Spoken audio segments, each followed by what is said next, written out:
ശരു, ഓടിക്കോ. എന്ത് പറ്റി?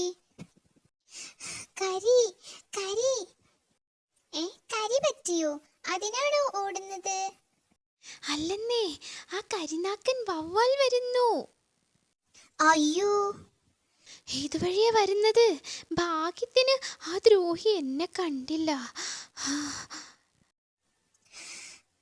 കണ്ടാൽ അവൻ എന്തെങ്കിലും വയ്യാവേലി വിളിച്ചു പറയും. പറഞ്ഞതൊക്കെ നടക്കുകയും ചെയ്യും. അത്രയ്ക്കുണ്ട് ആ നാക്കിന്റെ ഗുണം. സൂത്ര, ഒരു സംശയം. കരിഞ്ഞ നാക്കാണോ, കരി പിടിച്ച നാക്കാണോ കരിനാക്കന് എന്നൊക്കെയായിരിക്കും നിന്റെ മണ്ടൻ സംശയം. അല്ല, ആടി ആടി ആ വരുന്നത് ആ ആടല്ലേ? ആ ആടോ? ഏതാട്? അയ്യോ, അതവൻ തന്നെ, അജഗജനാട്, വായിൽ കൊള്ളാത്ത വർത്താനം പറയുന്നവൻ. എന്റെ കാട്ടുമുത്തപ്പാ, ചെകുത്താൻ കടലിന് നടുവിൽ പെട്ടതുപോലായി.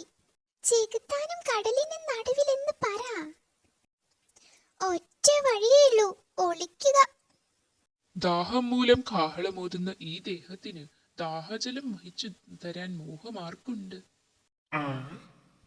ഹലോ, ഇപ്പൊ പറഞ്ഞത് മനസ്സിലായില്ല, ഒന്നും കൂടി പറയാവോ? വീർത്ത വയറിൽ കൂർത്ത വെയിൽ ചാർത്തുന്നത് കൊണ്ട് വിയർത്ത് വിയർത്ത് ആർത്തനായ എന്നെ പറ്റി ഓർത്തു നോക്കൂ. മരച്ചില്ല ഒടിഞ്ഞു വീഴുന്ന പോലത്തെ ശബ്ദം. ഹിഹി.